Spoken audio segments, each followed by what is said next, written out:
This is Moderate Rebels. I'm Ben Norton, joined by my co-host Max Blumenthal. And before we begin this episode, we got a great jam-packed episode. But actually, we were leaked a really sensitive recording that was actually obtained between Vladimir Putin and the GRU, the Russian intelligence. So I think this is really a bombshell scoop. Max, you want to talk a bit about this intercepted recording we got? Yeah, through some of my sources at the National Security Agency, who I've been cultivating here at lockdown happy hour over several Jaeger bombs, I was able to obtain a flash drive that contained recordings intercepted through SIGINT, signal intelligence, of Russian President Vladimir Putin and the head of his GRU intelligence agency discussing their plans for Alexei Navalny, the Russian opposition leader. And it actually includes some communications with Syrian President Bashar al-Assad about chemical attacks in Syria. And I think, this really blows the lid off of the whole program to poison dissidents and bomb moderate rebels right as they are retreating with chemical weapons. This is just explosive. I don't think we've ever uncovered anything like this. But as I said, I've been cultivating these sources, and we should just go ahead and play the recording right now for our listeners. I think this is going to really make waves in mainstream U.S. media by the time this hits the digital newsstands, as it were. Hello, Mr. President. What I can do you for? Admiral, we have big problem and need immediate operation. Alexei Navalny, you know? Yes, sir. There is new poll out. His party was at 1%. Now his party is at 2%. I won last presidential election by only 76 points. We must eliminate new existential threat to my political survival. Yes, sir. So how to proceed? After massive success of Skripal poison operation, perfectly timed ahead of World Cup in Russia, in middle of my global charm offensive, to make whole of Europe hate Russia, we must immediately go back to same playbook. Brilliant idea, sir. Yes, Admiral. We will deploy chemical weapon that only Soviet Union has manufactured, and make sure it is so deadly it failed to kill Skripal and daughter, and both made full recovery and disappeared in British witness protection. Very intelligent idea, sir. We must break him. Da. So, we poison Navalny in crowded airport with Novichok, which, according to chemical expert, will kill everyone in immediate vicinity. But like with Skripal, this Novichok will somehow kill no one. It instead will make Navalny go into coma. Then, when international community go crazy and demand custody of Mr. 2% Navalny, we agree to send him to Germany. Germany is great potential economic partner in Nord Stream pipeline. Exactamente, Admiral. If we poison Navalny and make sure he go to Germany, we successfully disrupt our chances of securing vital natural gas pipeline deal with Germany that is critical to Russian national security and economic future. Sir, you are genius. You play three-dimension chess better than the warmongering grifter. What's his name? I think you mean Gary Kasparov. Da. So, where was I? We poison Navalny, put Nord Stream deal in danger, hurt credibility of security service, and also maybe can help Joseph Biden and... hold on, Admiral. My personal assistant Anushka is calling. Sir, I have 2 calls. Your daughter just returned from meeting with important Trump advisor George Papadopoulos, and I have Syrian President Bashar al-Assad on line 2 with excellent news. Send through the Syrian president. Hello, Mr. Putin. I have incredible news. We have destroyed the Jaish al-Islam terrorist army and liberated the east of Damascus. The final terrorist group is in full retreat. with the courage of the Syrian Arab army, we have finally won the war. Excellent President Assad. May I make a simple recommendation? Please, sir, go ahead. I recommend to your army to immediately drop chemical weapon on civilian population in middle of liberated area. You must use chemical with common household purpose that may not be lethal. Something like chlorine or Clorox bleach. Aywa, Mumtaz, Mr. Putin. This is brilliant idea. This will put great victory of Syria in peril. Then white helmets will show images of dead children to bleeding heart, liberal population of West. Western media will demand Trump do something, and in few hours, Trump calls you Animal Assad, and U.S. Navy will send cruise missile to Damascus. Mr. Putin, I had not considered this, but this is absolutely brilliant proposal.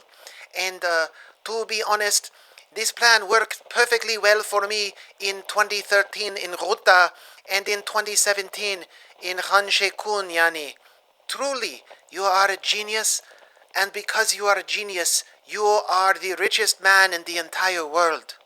My brother Bashar, if you watch Joyanne Reid and read Yulia Ioffe, you know everything you need to know about Vladimir Vladimirovich Putin you need to know. I have not been this excited since the days of Soviet Yugoslavia. Now bombs away, Mr. President. Mr. President, Taliban commander Malawi Hibatullah Akhundzada is on line 3. He says his men do not want to fight. Thank you, Anushka. Spasiba. Send Mr. Taliban on through. Mr. President, my men do not want to fight American invader. They are playing beer pong and Call of Duty Black Ops Cold War with Army 10 Mountain Division in Kandahar. What, I am kidding me? Yes, Mr. President, we need you to send more bounty. Like bounty from Charlie Wilson Day. Like CIA-level bounty. I want it all from Rolexes to the Lexus. Okay, you want a bounty? You get a bounty. Jalaluddin Haqqani get bounty. Everybody gets bounty, okay? Thank you, Mr. President. We will fight another day. Admiral Kostyukov. Yes, sir. Execute Nord Stream self-sabotage plan effective immediately. I want Navalny in coma and on plane to Germany by end of week. Yes, sir. Now get me Prigozhin from Internet Research Agency. Black American people are too happy with excellent capitalist American system. We need more Facebook advertisement immediately. I want black people in streets by Friday. I am at your service, Mr. President. Spasiba. I'll never apologize for the United States of America. Ever. I don't care what the facts are.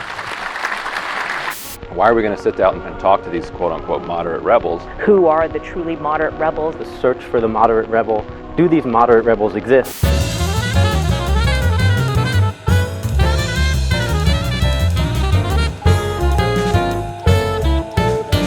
Moderate Rebels. Today we're talking about a lot of issues related around Russia, the color revolution attempt going on in Belarus.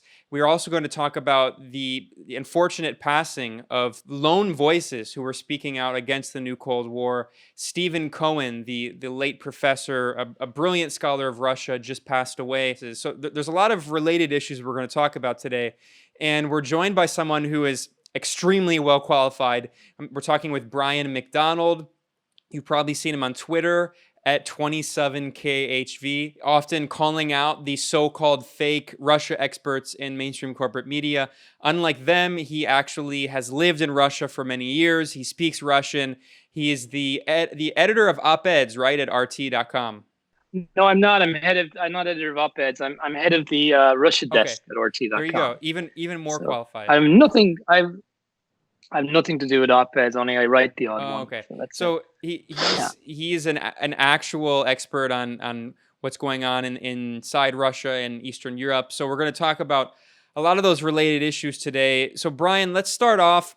There's been this media just explosion, and it's very. I used the term very suspicious earlier. I think we can also say there are very suspicious circumstances surrounding the alleged poisoning of Navalny. This is a Russian opposition candidate. From what I know, he is actually quite unpopular. Polls show that he has around 2% approval rating consistently, and he has a core following of largely liberal cosmopolitan elites who are pro-Western and who are based in Moscow. But can you talk about who Navalny is and the strange circumstances around this, and also just how immediately, I mean, to me, it seems so clear because immediately after the alleged poisoning, there was a meeting with NATO to discuss the alleged poisoning. And then there were all of these media articles saying that Germany needs to reconsider the Nord Stream 2 pipeline. US politicians were saying Germany has to cut its deals with Russia, specifically needs to stop the Nord Stream 2 pipeline. And then, of course, this comes right after the Mike Pompeo State Department threatened sanctions on its own European allies over the Nord Stream 2 pipeline between Germany and Russia. And the Mike Pompeo State Department and Pompeo himself said that they would do whatever it would take to sabotage that project. So do you think that's a coincidence? That's a lot of questions, Ben. I'd say that first of all, about my location, that unlike Sarah Palin, I actually can see Russia from my window. Literally, I'm looking at it right now. I'd say two different windows. No, but anyway, look, back to your point about Alexei Navalny. First of all, I just want to make something clear. This 2%, 4% thing, right, has to be put into context, right? Like, most of the people who are going to watch this are American, and when they think, 2%, they're going to think maybe the Green Party, for example, in the United States, because in the United States you have this very, very rigid two-party system. Russia's a bit different in the sense that in Russia, what you have is you have Putin and Putin's party at an IRC, United Russia, who form this sort of 50 to 60%. Well, Putin himself is more popular than his party. So Putin forms this sort of 50 to 60%, block of the vote. His party, something like 30 to 40. And what you have in Russia is usually disparate opposition. So, for example, Navalny is one of a number of opposition figures that are in that sort of 2 to 4%, polling band. So what you have is you basically have Putin here. Below Putin, then the next most popular politician is the Prime Minister, Mikhail Mishustin. And then you have some prominent ministers like Sergei Lavrov, the Foreign Minister, Sergei Shoigu, the Defense Minister. And then when it comes to the opposition, you've got this systemic opposition guy called Vladimir Zhirinovsky, who's a kind of far right, ultra nationalist, and he's on about 10%. And then below him, you've got all these guys on 2 to 4%. Alexei Navalny, Pavel Grudinin, and Gennady Zyuganov from the Communist Party. Recently, Sergei Forgal, who's also from the far right party, LDPR. And you've got a whole clutch of them. So when you're saying he's on 2 to 4%, it doesn't mean that he's, as abstract a figure as, say, the Green Jill Stein would be, for example, in the United States. He's a bit more important than that. But it does mean that he has made no political breakthrough over the last decade, in the sense that he's been on this kind of 2 to 3 to 4% band over a decade, and he hasn't broken out of it. And in Russia itself, in Moscow, he's very much so a political figure. He leads protests in Moscow. He ran for mayor in 2013, I think, but that was a different time when liberals were electorally more powerful than they are now, because it was before the Crimea thing and the divorce from the West and so on. But where I live down south, he would be seen more as a media figure. So he's more considered to be a sort of journalist, an investigative journalist, anti-corruption campaigner, than a political player down here. But in Moscow itself, which is about 8% of Russia in population, so 8% of the electorate, he is certainly a strong local political figure in Moscow City. But Moscow is to Russia as New York is to the United States, in the sense that in New York, as you know, Donald Trump, even though he's from there, has very little support. But look at the support he has in Alabama, or Kentucky. And the opposite is true for Hillary Clinton, even though she's from, as far as I know, Arkansas. She's very popular, for example, in New York with liberals, but she has no real popularity in her home area. So it's a bit like that in Russia, too, that Moscow is not indicative of the, political climate nationwide. So that's to answer the first part of your question. The second part of your question about the Nord Stream, or was it the seventh part? The connection with the connection with Nord Stream. Yeah, I mean, it does seem patently ridiculous that an alleged poisoning that took place in Siberia should affect the gas pipeline that goes from underneath the Baltic Sea to Germany. Plus the fact that even Germany itself has no authority to investigate what happened, given the fact that it didn't happen on German soil, which was admitted by a court, I think, in Bavaria this week. This is an internal Russian matter, no matter what we think about it. I mean, it happened to a Russian citizen in Russia, and to somehow connect it to a gas pipeline that the United States has been trying to kibosh for the last couple of years does seem like very weird timing. In a sense like that.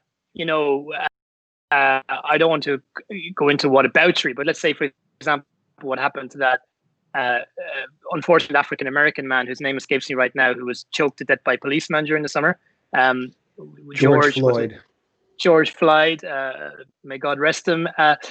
What happened to George Floyd? I mean, that would be like, for example, Russia or China deciding to sanction the United States or stop some, engineering project involving an American energy company because of what happened to George Floyd. I mean, it's obviously ridiculous, and it's obviously being exploited to push a political agenda and a commercial agenda in the sense of selling liquid natural gas from the United States into the European market. So that's to answer that part of the question, that it's, a little bit unfathomable. Do you want to keep going then and maybe break my monologue with something? Well, I mean, we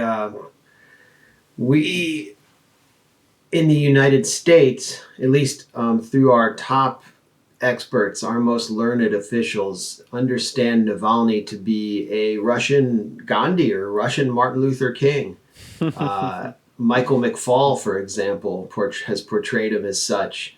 McFaul is, almost as brilliant as Michael Carpenter, a top Biden advisor, who made, I think, 10 predictions for Russia in 2020, none of which came true.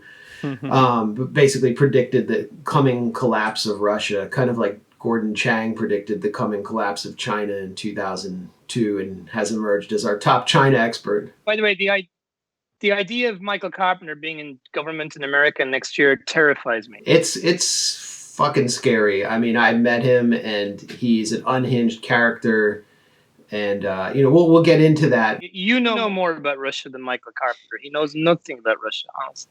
It's scary, and he is just a vitriolic character. But back to Navalny. I mean, my understanding of him is that, first of all, he superseded Boris Nemtsov as kind of one of the more visible opposition figures, at least in the mind of the West. Nemtsov was himself killed under sort of mysterious circumstances 2 blocks from Red Square, and of course the blame was pinned on Putin. My understanding is Putin was extremely frightened by what had taken place, and it was likely Kadyrov and the Chechens who iced him, but Nemtsov was faded at that point. There was no reason for Putin to have done that, but we named in Washington D.C. they had these city council members who wouldn't know Boris Nemtsov from Boris Yeltsin. Name a freaking street here after him, just to right outside the Russian embassy, as part of our just all out, all encompassing hostility to Russia. And so here comes Navalny, someone who is more hip. He's with the younger generation that's online and wired, and he starts producing these online videos. He uses creative video editing techniques, but he's also kind of a right-winger who is I wouldn't say an ultra-nationalist, but definitely a nationalist who demonizes migrant workers from some of the the stands, Muslims coming into Russia as vermin or insects. He's not some cockroaches. Sorry, yeah. Well, they're vermin, he's not someone who's particularly, if you really knew what he represented, I don't think American liberals would be celebrating him. And so my understanding is that they were trying to, after this mysterious incident, which we should get into, they were trying to market him because he was being set up in some way to be co-opted in a way he never had been before by the West. And here he is returning to Russia, obviously saying, I don't want to be co-opted. I don't want to lose whatever legitimacy I had in Russia. But that was the plan that the Western kind of nomenclatura of the Russian think tank or anti-Russian think tank world had set up for him. Yeah, look, I want to give your viewers and listeners some kind of proper background on Navalny. Alexei Navalny, if you were to be honest and you were to say where he stands politically, he is effectively a Russian version of Marine Le Pen or Viktor Orban, although Orban has never used that kind of language, nor has Le Pen, to call Muslims cockroaches, for example. He's very similar to Orban in the sense that Orban also worked with Western foundations, on his rise to power, even accepting money off George Soros at one point before he made Soros into like this, bogeyman. So if the Western media was honest with its readers and portrayed Alexei Navalny as he is rather than as it would like him to be, they would have to say that, his political compass is, Viktor Orban, Marine Le Pen, if you would like, maybe Donald Trump even, that kind of populist, nationalist, xenophobic kind of stance. However, he's a bit more complex in the sense that he's been to the United States for a study program at Stanford, I believe. His daughter is currently attending Stanford, for which she got a scholarship, which is interesting in itself. But that said, I think it's unfair to call Navalny a puppet of the West. I don't think he is. I think that, Navalny comes from a certain type of Russian chauvinistic sort of, political stance, rooted in nationalism. If anything, he's almost more like one of these guys like Edward Limonov or Stolchenitsyn, from the Soviet era, and that while he will take advantage of what the West can offer him, he's probably not really pro-Western at the back of it all. And if he somehow got to power, the West would probably get an awful fright when they realize that he's just as difficult to deal with as Putin, if not even more so. I mean, he supports the status of Crimea, for example. He is against, immigration from Islamic countries to Russia. So if he was to somehow get into power, which is very unlikely, he probably would turn into a kind of hardline, guy to deal with from the West point of view. He's not a liberal. Boris Nemtsov was a liberal. That's different. Boris Nemtsov was absolutely, a pro-Western liberal who wanted Russia to be basically submit itself to the West. So Boris Nemtsov would be politically closer to someone like Garry Kasparov or Vladimir Kara-Murza, who are totally, ensconced in the American think tank racket. Navalny's not really like that at all, to be fair to him. I think it's very important to clarify that while the West may be using Navalny Navalny is not inviting them to use him as a tool. And I think when he gets better, he will probably denounce a lot of the stuff that's gone on in the last few weeks, like, for example, trying to attach his name to sanctions, trying to attach his name to stopping Nord Stream 2. I don't think he'd want that because he would see it as something that would be used against him in Russia. That, look, this guy is working against Russia's economic interests, for example. So I don't think he'd want that. So to be fair to him, I think it's very, very important to be honest about Navalny, and he's a very complicated figure. The thing is that where I am willing to be honest about Navalny, and I'm giving you an honest appraisal on Navalny, the problem is that journalists from the United States and the United Kingdom in what you would call the mainstream media, they're not doing that. For a start, they're calling him the opposition leader when he's not the opposition leader. They're presenting him as a liberal when he's not a liberal. They're presenting him as someone, who's pro-Western when he probably isn't really pro-Western. And that's where, the problem starts. And the problem starts is because policymakers in your country are reading the Washington Post, listening to people from the think tank racket, reading the New York Times, and they fully believe that Navalny is some kind of liberal that, can work to America's benefit. And that's probably not true. And that's where the problem is. That's where the deceit starts. And Michael McFaul, for example, who, the problem with Michael McFaul is that Michael Carpenter doesn't actually know anything about Russia. So, he's one of what Oscar Wilde would have called, the innocent and stupid, that don't really know what's going on in the world. But the problem with Michael McFaul is that he does know what he's talking about. He is an expert on Russia. He's been studying it all his life. He's lived there for cumulatively, he counts as a scholar there, his time as an ambassador there, and the time he spent working there in the 90s. McFaul does know the truth. McFaul does know the reality, but he chooses to obscure it. That's a different kettle of fish. I mean, like, Carpenter is just a spoofer. McFaul actually really knows his stuff, but he's just willfully, misleading people. That's different. Right. And so the narrative of what took place with Navalny, as set out by figures like McFaul, and then advanced during an election campaign here in the United States, where the incumbent president has faced several investigations for supposedly colluding with Russia, was that Vladimir Putin personally ordered this opposition figure who was leading Russia towards freedom and genuinely threatening Putin's grip on power, ordered his poisoning with Novichok, this poison that only could have been produced in the Soviet Union. We thought that he was first poisoned by drinking tea in a crowded airplane, getting on a crowded airplane infected with this it's like a poison that contains radiation that can affect everyone in your immediate periphery.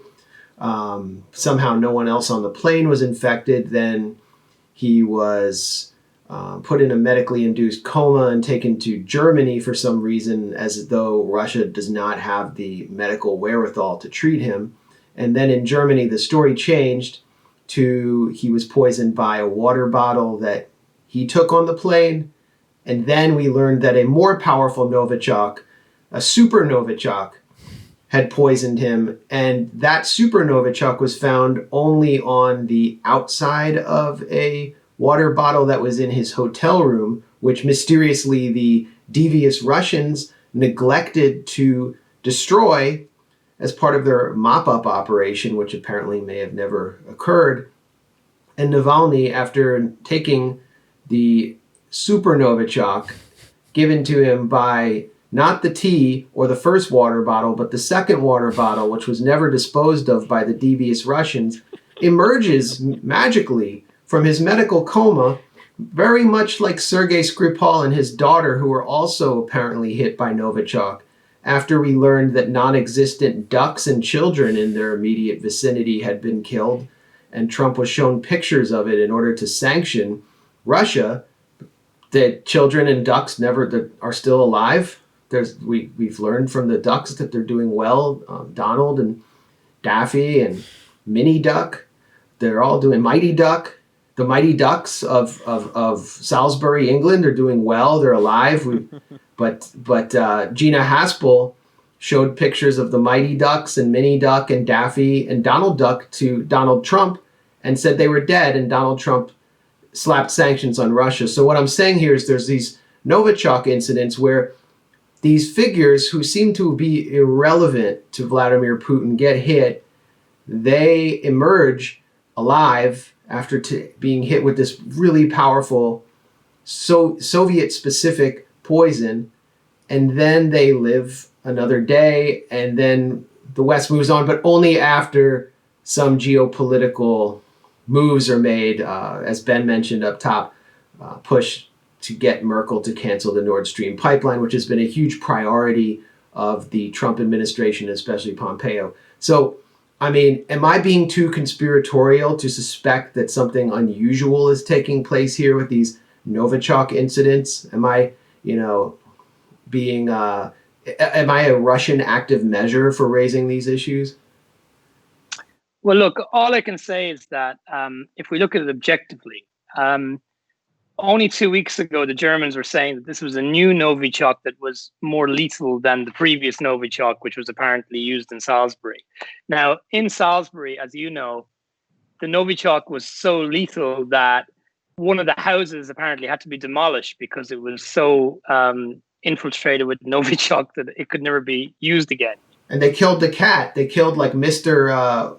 What's his name? Mr. Scruples or Mr. Skripal. No, they had this. The cat was like Mr. Socks or something, and they just killed the cat before anyone could test the cat's blood. I thought that was weird. As I understand, they starved the cat to death or something, because nobody would go in or something, isn't that right? Yeah, I'm surprised they didn't like bring an Israeli bulldozer to just like take out the apartment altogether. We won't get into that now. But the point is that in Britain, and this was, if you look in Britain when they were dealing with the Skripals, they were all wearing hazmat suits. A property had to be demolished because it was so covered in Novichok that it was going to be unsafe for anyone to live in it anymore in future, And then we're told that this new Novichok is more lethal than the old Novichok, and which we know the old Novichok was already 8 times more lethal than the next nearest lethal poison, which is the one used to kill Kim Jong-un's brother, the North Korean guy. So this Novichok that apparently was used in Navalny is, 9 or 10 times more powerful than that, way more powerful than the old one. But yet there's a video on the internet from last week of Navalny's team collecting bottles of it, wearing rubber gloves, like no protective suit. And they then put that bottle on a plane first of all, they drove it to Novosibirsk, which is a 3 or 4 hour drive from Tomsk, put it on a commercial flight to Omsk, and nobody on the flight has complained about contamination. Nobody in Navalny's team has complained. The bottle was then taken on the plane, apparently, from Omsk to Berlin, where it could have contaminated Navalny again, basically on the plane, we're supposed to believe. And I just can't get my head around it, to be honest. I mean, I a convincing narrative. Now, I'm not going to be some kind of Kremlin apologist saying there's no way he was poisoned. He may well have been poisoned. It is entirely plausible. But one thing is that narrative is not plausible. Because if this is really such a lethal substance, how come it was allowed to be transported in that way? How come nobody else has been affected by it? How come Navalny himself is already back walking a month later, And I'm delighted he's back walking, by the way, because I really want to see the guy get. It's terrible what's happened if he has been poisoned. But so it's great that he's back walking. But the point is that if he was really poisoned by something, the most powerful new Novichok in the world, there's no way he would be back walking. I'm not even a doctor, and I can obviously see that. If you look at the reaction to what happened in Salisbury, that if this Novichok is more lethal than that one, I mean, there's no sense to the narrative. So that's the reality. As for whether Putin would want to kill Navalny, well, all I can say about this, Max, is that from a political point of view in Russia, this has made Navalny stronger in the sense that it has boosted his profile dramatically. People who had never heard of him now know who he is. He's going to come back to Russia now, and it will be, well, not now, but in whatever, a few months. And it will be harder for the Kremlin to ignore him because now he's, the guy who got poisoned and, all this drama was over. He's going to be far better known. More and more people are going to subscribe to him, and more people are going to be sympathetic towards him. So it's going to make him a far more significant figure than he was. Plus the fact that if the Kremlin really wants, so in other words, from a political point of view, it's basically suicidal what the Kremlin has done because they basically boosted Navalny's profile and made him stronger. If they actually wanted to kill him, they could easily have just gotten him at any time in Russia. I mean, the guy lives in Moscow. I mean, there's various ways he could have been killed. An accident, for example, a killing, an open killing, a shooting of some sort. Or they could have just got rid of him by putting him in prison. I mean, they could have just invented some trumped up charges and put him in prison for 10 years for something, whatever. I don't know, tax fraud or the usual kind of methods that can be used, or, they could have invented some stupid story that he was involved in some criminal conspiracy for murder or something, some bullshit, but they didn't do it.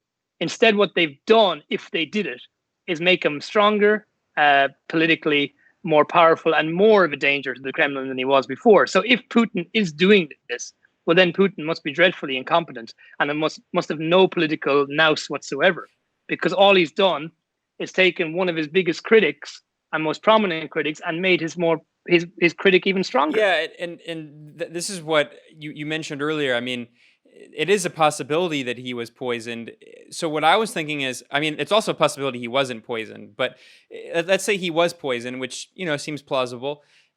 What's incredible to me is that always the immediate response from not just Western so-called journalists and mainstream corporate media outlets and governments, but from really even from many people in the public, is the idea that, oh, well, it must be Vladimir Putin, as if this country with 145 million people wouldn't have anyone else who might also have some kind of interest in poisoning him. So I'm wondering what you think.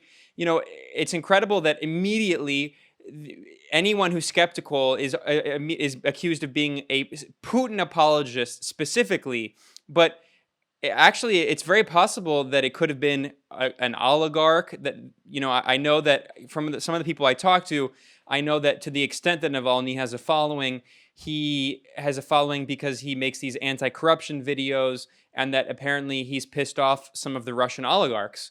And there's also allegations that he could potentially be involved in organized crime. So who else could it? I mean, if he was poisoned, there's no evidence that suggests it was the Kremlin. It could have been someone else, some of the other 145 million people in Russia. Who could those potentially be, do you think? Navalny is effectively, and this is why I find him an interesting character. You just cut out the bullshit from the American media about opposition leader. Navalny is really Russia's most famous and most significant investigative journalist. That's what he is. His corruption allegations, some of these videos, like the one he did on Dmitry Medvedev, the former president, I think has gotten over 30 million views, which is staggering. I mean, like, given the population of Russia, that's like a video getting about 70 or 80 million views in the United States. I mean, it's a staggering amount of views for political video or a piece of journalism. And what Navalny is, as I said, is he's Russia's most famous investigative journalist. And he's done investigations into people, from people at the very, very top, like the former president Medvedev, in the business community, in the media community, all the way down to people at local level that you and I have never heard of, but are obviously famous in their own locations. That work has garnered him hundreds of enemies, let alone dozens. And it has pissed off a huge amount of people who are very important. And don't forget, when we're talking about people at local level that we don't know who they are, they're big noises in their own region. So he was poisoned in Tomsk. I mean, has he been investigating, for example? Was he working on a report that's about to come out? Was somebody getting him back for something he did a year or 2 or 3 years ago? I mean, you don't know. The fact is that there are numerous suspects here. My point in the previous answer was that I just don't see what's in it for Putin. I mean, in a sense that if Putin really wanted to get rid of Navalny, there are so many easier ways to do it. Why would you turn around and make him stronger and make him an even bigger threat than he was? I mean, especially at the time when next year you've got absolutely pivotal elections to Russia's parliament, the Duma, because if Putin's going to go for a power transition in 2024 from the presidency, he's going to have to make sure that his party has a majority in parliament so he can push it. And turning Navalny into a far more significant and sympathetic figure than he was just doesn't make sense. So to answer your question, yes, there are hundreds of people who could be considered possible suspects for something like this in terms of motivation. And it reminds me so much in Syria, where whenever the Syrian army is on the cusp of a victory, out of nowhere, the Syrian military is apparently so stupid that it uses chemical weapons on people, even though the US government and Western European governments have repeatedly made it clear that that's a so-called red line and they will bomb Syria. But Bashar al-Assad is apparently just so stupid, so incompetent, that he just does it for fun. I mean, it's the same narrative. It's so childishly ridiculous. Mm-hmm. Yeah, there's a similarity between that for sure. Yeah, I mean, obviously it's a little bit different in the sense that, look, there's no doubt that Navalny is not acting. There's no doubt that he was, if it wasn't poison, there's no doubt that he was genuinely sick. I mean, you don't go into a coma, without being genuinely sick. So a little bit different in that case. But yeah, I mean, in terms of media coverage, it does seem that, every time it looks like sanctions might be weakened on Russia, or every time it looks like there might be some kind of rapprochement between Russia and the West. I mean, there was talk this winter, remember, of a summit between Trump and Putin about nuclear arms control before the election. It does seem that, like, every time Russia is about to, or the Kremlin at least, is about to kind of, I don't know if you know this, but Emmanuel Macron, the French president, had been making major outreaches to Russia about, normalizing relations. And as he said, bringing Russia back into the European family. It just seems weird that every time that Russia is closer to getting on better with the West, that something happens, I mean, yeah, that's true. But No, I think that is, I can tell you that at this, I was going to bring up Michael Carpenter earlier. I didn't want to get into it, but at this meeting where I encountered him on Capitol Hill, where he had brought, or was part of the delegation, bipartisan delegation that brought Andrei Parubi, the ultra-nationalist Ukrainian legislator, speaker of the Ukrainian Rada, to Washington, shepherding him around Capitol Hill to paint him as this heroic figure standing up to Putin when he was the founder of two neo-Nazi parties. And I got up in the middle of the meeting and basically grabbed a mic and said, why did you all bring a character who founded two neo-Nazi parties, Patriot of Ukraine and the Social National Party, to Washington to paint him as some legitimate figure? And, I confronted Carpenter after very politely, and he was freaking out and defending Parubi. But the whole theme of the meeting, it wasn't just Parubi. They had figures from Georgia and Lithuania and Latvia and all their little stooges there to denounce the Nord Stream pipeline and pledge to work against it. And the whole theme of Parubi's visit was working against the Nord Stream pipeline. So I felt like something was on the horizon, another confrontation. Not, a Maidan level confrontation, but we now have this incident.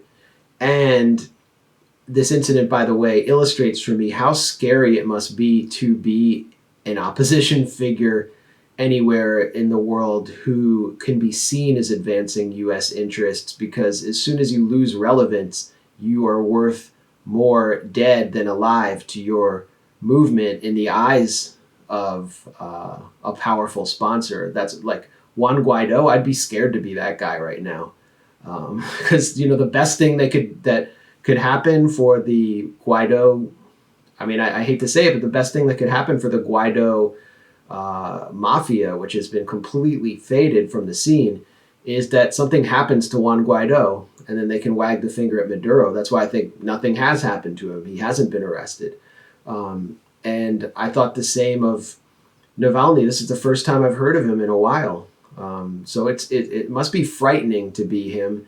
If I were Putin, I would be making sure he was extremely well protected. Well, that's what everybody thought before. Everybody thought that Putin was making sure he was well protected, because everybody assumed that, one of the best experts on Russia made the point a few weeks ago that anything happening to Navalny was the Kremlin's worst nightmare, basically, because it would automatically be blamed. And, and that's, so people like myself who are covering this story all the time, we always assumed, that basically that there was almost some kind of protection out there, to Navalny. Because as Tatiana Stanovia said a few weeks ago, as I just said, she's one of the better experts in Russia. She said that it was the stuff of nightmares for the Kremlin that something could happen to Navalny, on its watch. So yeah, there is an element of that. But, but this idea that he was poisoned by Americans is going around. I don't buy it. And I'll tell you why, guys, because Russia is supposed to have one of the best intelligence services in the world, between the FSB and the SVR and with the GRU and all that. I just don't think it would be possible for American spies to be running around Siberia with impunity, poisoning people. I just don't. I think the Russian secret services are so good or so tight that I don't think the Americans would be able to do that on Russian soil. I just don't. I think actually one of the interesting things is that if you look at what's interesting is that, as far as I know, Russia has never been accused of carrying out a hit on American soil. It's been accused of doing it in Germany, in Great Britain, in France. It's never been accused of doing it on American soil. Nor has America ever been accused of doing it in Russia. I assume there's some sort of gentleman's agreement there between the American and Russian spooks that they don't do stuff like that, to be honest with you. I just assume that. We were attacked in 2016, Brian. Our voting machines were attacked. No, they weren't. Well, that's That's the narrative here, was that, basically voting machines are people, and Russia actually went in and may have altered votes. I don't know. But, beyond that, then there's the hacking and so on. In the great U.S. democracy, corporations are people, voting machines are people, but homeless people are not people. Yeah. Well, so, I mean, the Economist has a cover, I think it's the cover, where it was 2 weeks ago, and it's Putin's kind of trapped in a vice with Navalny on one side. Navalny's poisoning on one side. And then on the other side is Belarus and I think the image of their emerging Juan Guaido figure, who's now operating from outside of Belarus, Svetlana Tikhonovskaya. Tikhonovskaya, yeah. And well, I mean, these are two Putin's the U.S. big government headaches. can't pronounce Juan Guaido's last name either, so I can't wait to hear their comical pronunciation of her last name, because Mike Pompeo still calls him Juan Guaido. He's like, hey, Guido. Hey, who wants to do a regime change around here? Bada boom, bada bing. There was a soccer player called Guido years ago. I can't remember who he played for, but yeah. Look. Yeah, I can only defer to the late, great Stephen Cohen on that, when he made the point about, any attacks that Russia made on American democracy are low-level stuff, and that's the reality. I mean, I don't think they hacked any voting. I think Stephen Cohen said, if Russia did do hacking of the DNC emails, of the DNC server, it was elegant compared to what the United States has done to Russia, including, but the theft of the 1996 election, which we all are well aware of and was the subject of the Jeff Goldblum comedy Spinning Boris. But, I mean, back to Belarus. Which I've watched.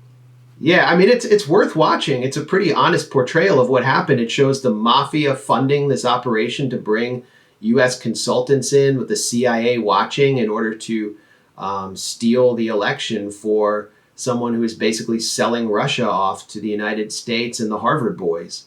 I recommend this comedy. I'm surprised. Can you actually? Is it easy to get it in the States? Well, there's a Vietnamese site called 123 Movies, and I get everything from there. So just a tip to moderate rebels viewers: just Google any movie you want, and then 123 Movies, and click through a bunch of pornographic pop-up ads, and you'll eventually get like any movie you want in HD. You'll also get free viruses along with your movie. Oh, yeah.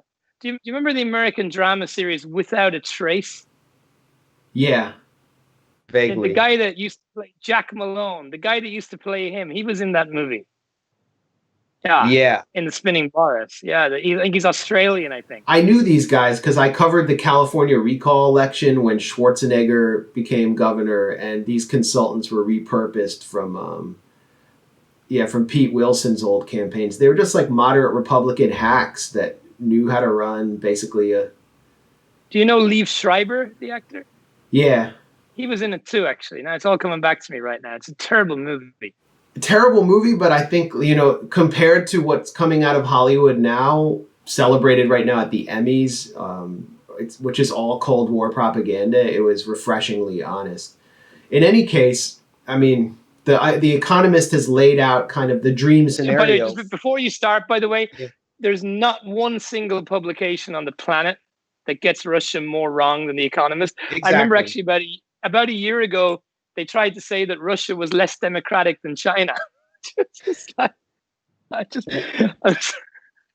Well, that's why maybe they don't put their own names on. They don't put bylines on their articles, so no one has to take credit for that. And they have some great China covers, like the world wearing a mask while China poisons it. That was a wonderful cover. Well, on The Economist, on the issue of Russia, you know what Lenin famously said in 1915? He said, "The Economist is, quote, a journal which speaks for British millionaires." And The Economist actually tweeted that. I have the tweet up here. Lenin died on this day. He dismissed our newspaper as a journal which speaks for British millionaires. Which now, I mean, it's just British billionaires. It's Western billionaires. including no shortage of Russian oligarchs in London. I remember being in Los Angeles about 12 or 13 years ago, and there was a billboard in LA on Sunset Boulevard boasting about the fact that Bill Gates said The Economist was his favorite magazine. Well, that's the thing about Americans is, if you say anything in a British accent, they'll take it seriously. It's like, if Pierce Morgan had the accent of like someone from rural South Carolina, he would have never made it on US TV because his just crude idiocy would have been immediately obvious to anyone. But, the Economist is consistently at the top of the most trusted publications among American readers. So it's just simply because they associate it with the UK and the British intelligentsia.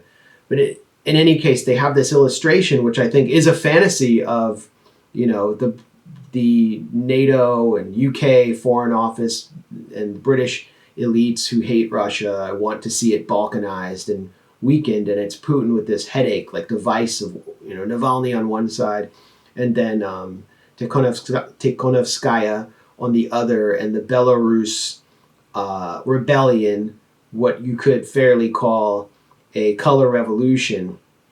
And I mean, just transitioning to Belarus, I want to get your perspective of what's happening there. Obviously Americans and many Western media consumers weren't given much context, except that there was an election where the results were obviously not legitimate. Alexander Lukashenko, who is the long-serving leader of Belarus, won something like 80% of the vote. And it's not clear that he lost. He may have won, but it doesn't seem clear that that vote total was accurate. And so these protests took place. But the context that's been missing is that the economy of Belarus has been doing very well. There is a very robust tech sector in and around Minsk, a growing middle class of very well-educated people, older population that has pensions, unlike here in the United States. They have very good health care. Basically, they're doing very well. They've been doing very well under Lukashenko's watch, and they've been doing well relatively similar to the rest of Soviet states. But it's not true to say their pensioners are better off than American pensioners now, to be fair. It's not true, okay? Because I've been there. It's not a poor country, but it's also not a rich country. The average pensioner there is barely eking out a living now, in fairness. They're not living well. They're not as badly off as Ukrainian pensioners. They're not as badly off as pensioners in places like Moldova or Georgia or other countries the West has interfered in before. But they're definitely not as well off as, for example, even Polish pensioners would be better off now, to be fair. I've got to be honest about that because, I've been there. And another point or another comparison to the post-Soviet states would be that corruption levels are lower in Belarus than in a place like Ukraine. Yeah. This is sort of my... And in Belarus, there are no real oligarchs in the same way that because there was never a mass privatization of the economy after the collapse of the Soviet Union in Belarus. And it's one of the only countries that still has these kind of Soviet-style policies that were not entirely, but partially maintained, compared to the other post-Soviet states, which just had neoliberal shock therapy, and all the oligarchs privatized everything for a dime a dozen, or pennies on the dollar, rather, is this idiom. Let me explain that to you, because a lot of your listeners are of leftist inclination, or viewers are of leftist inclination in America. Some American leftists have this a little bit wrong in that they think that Belarus is still some kind of socialist state. That's not true. What is true is that, unlike Ukraine, unlike Russia itself, unlike Moldova, which is effectively controlled by one oligarch, or Georgia, which is effectively controlled by one oligarch, Belarus did not go in for mass privatization. The state remained in control of the key national assets, but the state did adopt a capitalist system, but not an oligarchic system. It does not have oligarchs. It is still a heavily centralized state-controlled system. It's kind of like state capitalism, basically. Pensioners live far better there than in Ukraine or other post-Soviet states. The health system is still free. The educational system is still free, with caveats, by the way. if you graduate, you're not allowed to leave the country for a certain number of years. You got to kind of repay your debt to society for your education. So that's one thing. But so it's not some kind of socialist holdover. But what it is that Belarus is a country which has managed, despite having no resources whatsoever, it has managed to maintain living standards that are far higher than other peripheral former Soviet countries. So, for example, the GDP per capita, if you measure by purchasing power parity of Russia itself, is somewhere around $32,000. Now, by the way, I got to warn you that in the post-Soviet world, financial statistics are kind of bunks. They're so large, they're not recorded. But officially, Russian living standards are somewhere along the lines of Poland or Hungary or other, former Soviet states, although Russia in reality has got a much bigger black economy. Belarus is on about 20,000, 21,000, which is something like Serbia, for example. And then Ukraine is only on 10. So Ukraine is at African living standards, although albeit there's a big black economy in Ukraine too. So, that's the reality. So basically, Belarusians are way better off than Ukrainians, way better off than Moldovians, way better off than Georgians. And they're three turn, away from Russia's orbit into its own orbit. So and Belarus is also heavily dependent on the Russian economy. It's heavily dependent on energy subsidies from Moscow, which are believed to be worth anywhere between $4 and $12 billion annually. So if Belarus was to go to the West in the morning, it would lose these advantages. There's no way, as Ukraine has shown, that the West would offer the kind of subsidies Russia offers. I mean, Ukraine was offered IMF loans on very strict conditions for all it has done for the West. The idea that the European Union or the United States would rock up and subsidize Belarus to the tune of $5 or $6 billion a year in some kind of Marshall Plan for the next decade is just unfathomable. Is that if Svetlana Tikhanovskaya, that's how you pronounce it, had somehow got power and pulled Belarus back towards the West, there would be a catastrophic collapse in living standards. There's no doubt about that. But let me just give a bit of background here for your viewers and for yourselves as well. When all this movement started earlier in the summer, there were three men at the forefront of the movement. They were Viktor Babariko.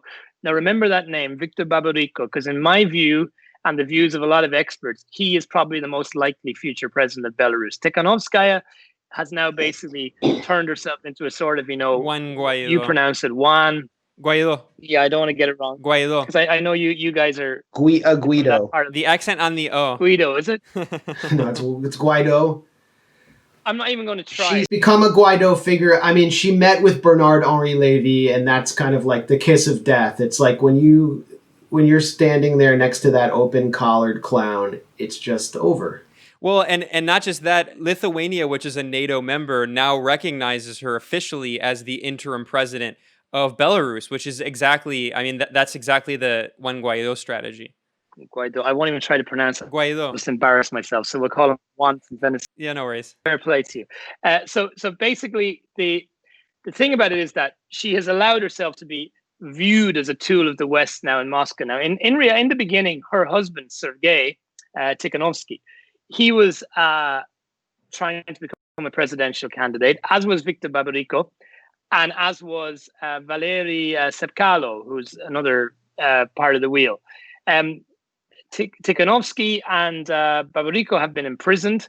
Sepkalo fled the country originally to Russia, and then he went to the EU somewhere after, I think, Poland.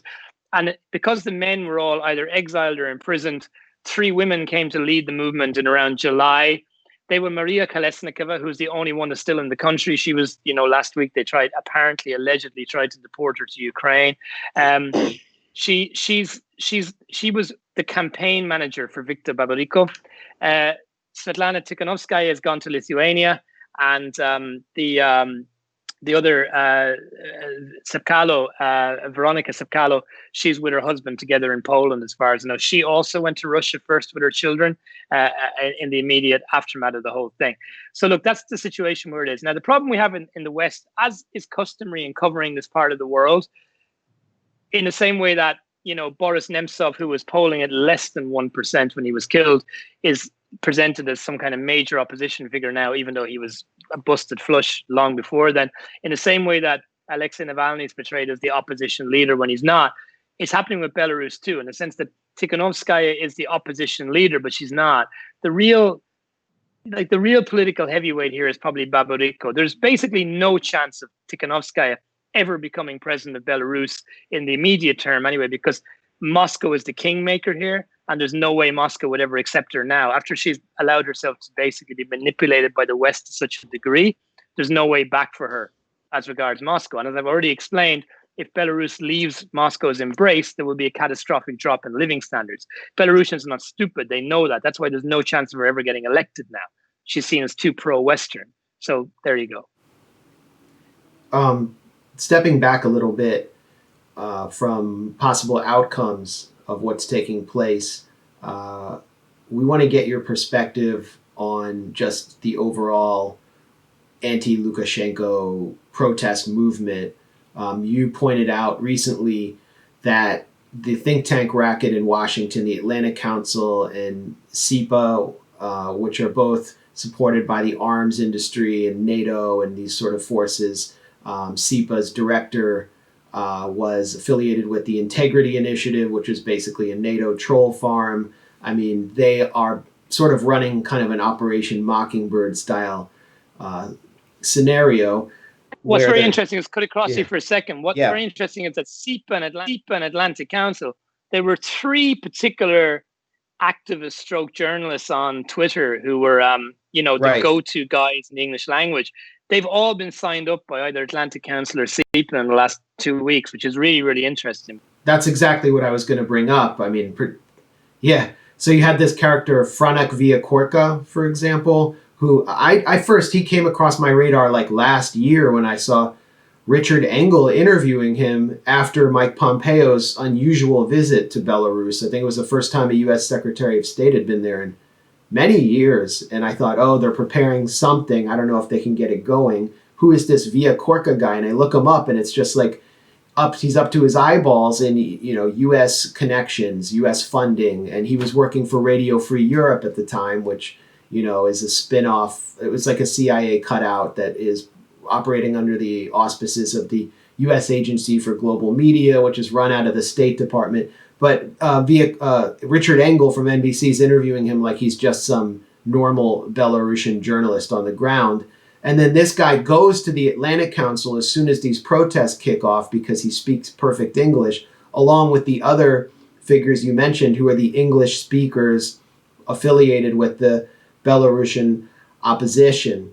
And I mentioned Pompeo's visit earlier. There's all kinds of NED money going into the civil society groups. At the same time, there are real grievances with the lack of political freedom in Belarus. I mean, there is not the same level of political freedom there that there is in the other post-Soviet states, and there was a sort of not a very legitimate election result. So do you agree with the characterization of this, what the Western think tanks, the Atlantic Council and SIPA, both in coordinated fashion labeled the slipper revolution, that it's another Western-backed color revolution? This is the first clothing revolution. It's no longer color; it's now clothing revolution. Yeah. Well, it wasn't just them. I mean, the Guardian picked up on the whole slipper revolution thing too. I mean, why? You got to ask a question. Why did the Guardian correspondent choose to emphasize the slipper revolution? I mean, who told him to? I mean, why did he do it? I mean, it wasn't a term Belarusians were using themselves. I mean, and it didn't stick. I mean, the Western think tanks tried to make it stick, but you don't hear it now. So it just shows you the influence the think tank racket has on the mainstream media, to be fair. Just back to your question as it was. I mean, look, first of all, on the political freedoms, Belarus essentially has no political freedoms. There is no legitimate opposition. There has been no new opposition party registered for a couple of decades. This is why we're in the trouble we're in right now. Because, for example, the reason a power transition happened in Ukraine is because after they went to the street, there was also a political system for transferring power. In Russia, there is. In Russia, for example, there are other political parties in the parliament. So, for example, if there was an economic catastrophe or political catastrophe and Putin became deeply unpopular, there is a structure inside Russia to manage a power transition. There are opposition parties. There are, other people who could potentially take office if need be. There's a strong prime minister in Russia who's effectively the deputy head of state at the moment, is Mikhail Medvedev. The problem in Belarus is that there is no anything approach politics. There's no, because the guy Lukashenko has been there for 26 years, he's effectively crushed all the formal opposition, the systemic opposition. So the problem is that even if he disappeared in the morning, resigned, all you're going to have is a power vacuum, because there's no structure there for the transition of the power to take place.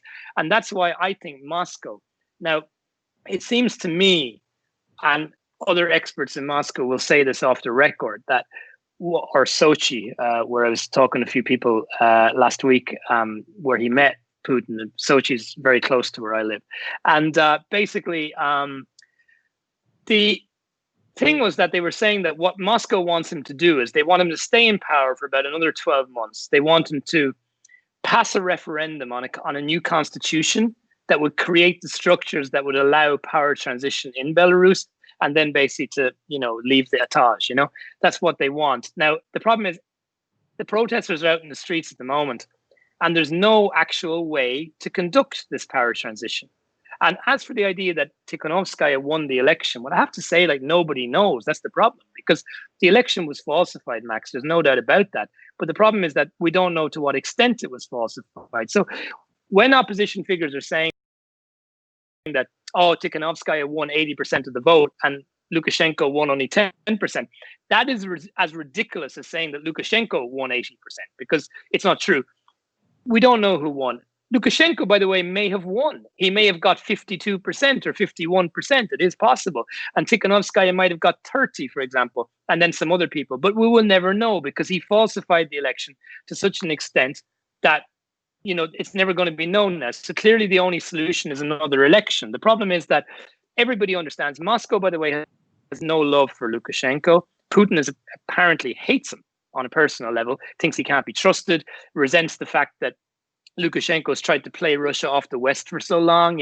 Don't forget that only 6 months ago, Max and Ben, the United States had no problem with Lukashenko's human rights record, had no problem with the lack of democracy when Pompeo was in Minsk, because they thought, here's a chance to get him from Moscow. Here's a chance to, bring Belarus into our geopolitical embrace.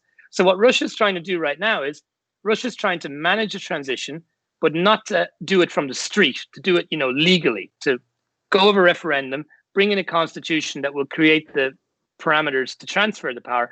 And what Moscow really wants is to make sure that Belarus does not drift into the Western orbit, into NATO's orbit, like what's happened in Ukraine. Belarus is a key Russian ally, if not the most important, and it's a big concern for Moscow.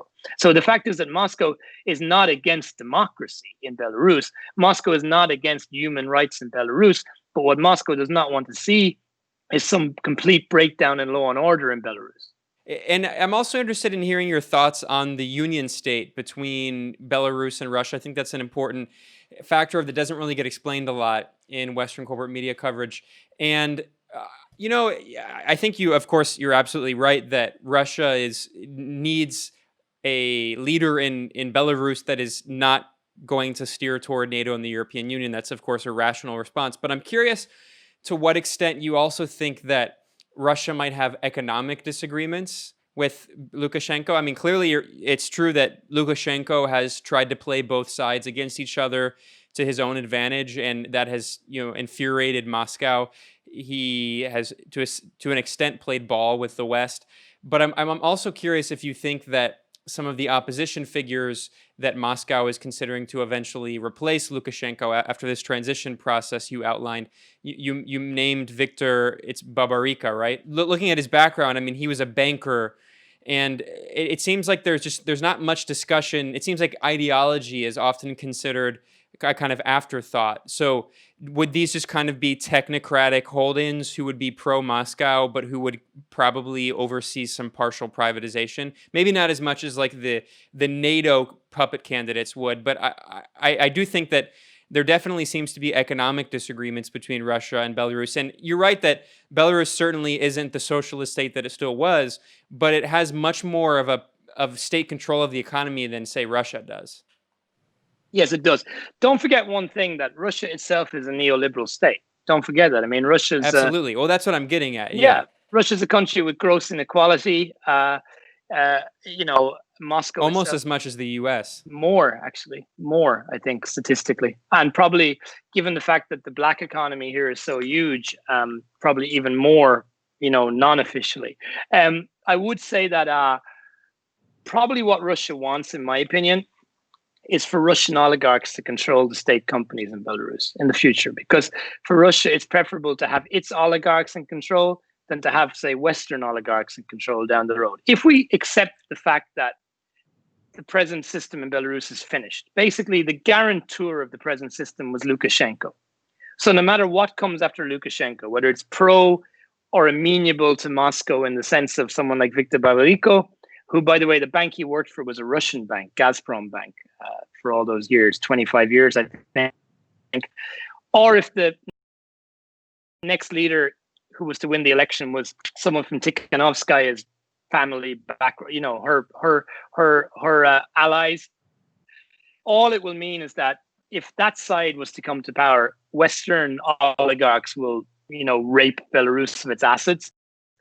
Or the alternative is basically for Russian oligarchs to, move in like vultures. Belarus is in a really bad position right now, basically. No matter what happens, in the short term, at least, the Belarusian, if they stick with Russia, it probably won't be as bad in the short to medium term. If they go with the West, you're looking at an economic catastrophe. There's no doubt about it, because the example of Ukraine, as I said earlier, shows that what the West will offer is loans. It will not offer hard cash. And they will lose the Russian energy subsidy. So go figure. I mean, and you'd be talking about mass immigration, like any of these countries that have gone with the West, Georgia, Moldova, Ukraine, they've suffered from mass immigration. I mean, even the three lucky ones who were the Baltics, Lithuania, Estonia, and Latvia, who got into the EU itself in 2003-04, when that was possible. And these are tiny countries. There's no doubt that they're doing pretty well on the surface. But if you look at demographically, I mean, the amount of immigration from those countries, I mean, they're literally dying. I mean, Lithuania and Latvia have lost, between 20 and 30% of their populations in just, a generation, in just, 20, 25 years. That's catastrophe. I mean, that's like what's happened to Lithuania demographically is like if the United States lost 100 million people in just, 25 years. I mean, isn't it unfathomable? My understanding is Ukraine has lost a greater share of its population than Venezuela has during the economic crisis. That's correct. Yeah. Yeah. More people have left Ukraine since the 2014 Western-backed Maidan than have left Venezuela. That's right. But you see, this is what happens when you're a friend of the West. This gets brushed under the carpet. So basically, when Venezuelans emigrate, I don't know very much about Venezuela, but I know that the emigration in Venezuela is always shown in a bad light, that they're running away from, economic chaos. Whereas in Ukraine, it's presented another way entirely. Oh, they're going to opportunities in Europe. They're going for opportunities for a better life. If Ukraine was reported the same way Venezuela is, the New York Times and CNN be saying they're leaving Ukraine because it's been turned by the West into an economic basket case. There's nothing there for them. But it's not done. And the reality is that even more scary is that Ukraine is probably lying about its population. Ukraine claims to have somewhere around 40 million people. It's closer to 30, and getting worse all the time. Yeah, I mean, looking at Ukraine, the Maidan protests supposedly began because Yanukovych had refused to accept the European Economic Association Agreement, which was, a bunch of loans, like you mentioned, the structural readjustment policies of the IMF, austerity.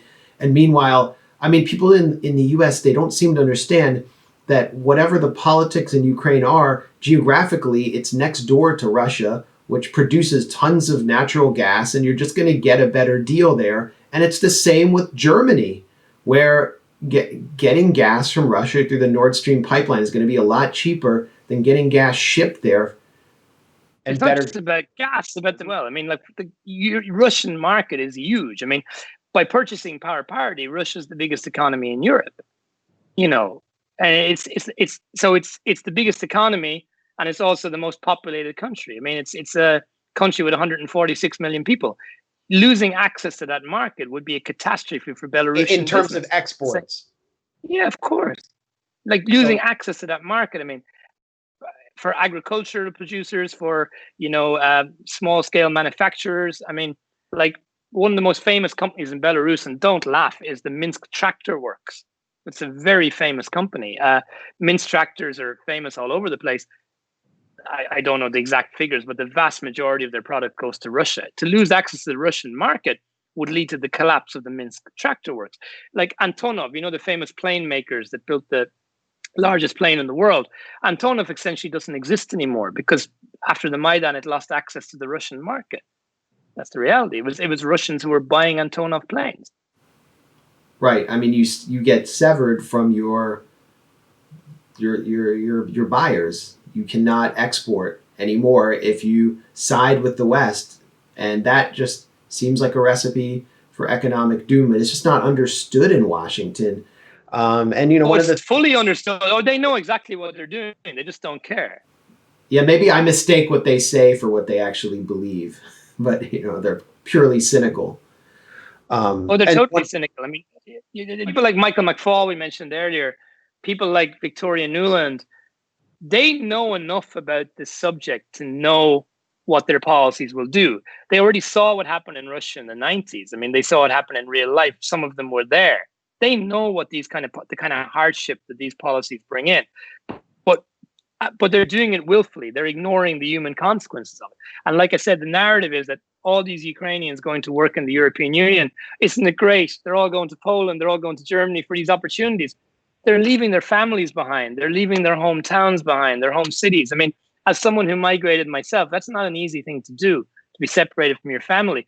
Now, if you do it by choice, like I did, it's different. But I mean, if you do it out of absolute desperation, that's even worse. It's just like the same policymakers behind NAFTA. I mean, they knew it was going to destroy local economies in Mexico, but for them, they don't care because it provides cheap, exploitable labor. And it's the same thing the way Western Europe sees Eastern Europe.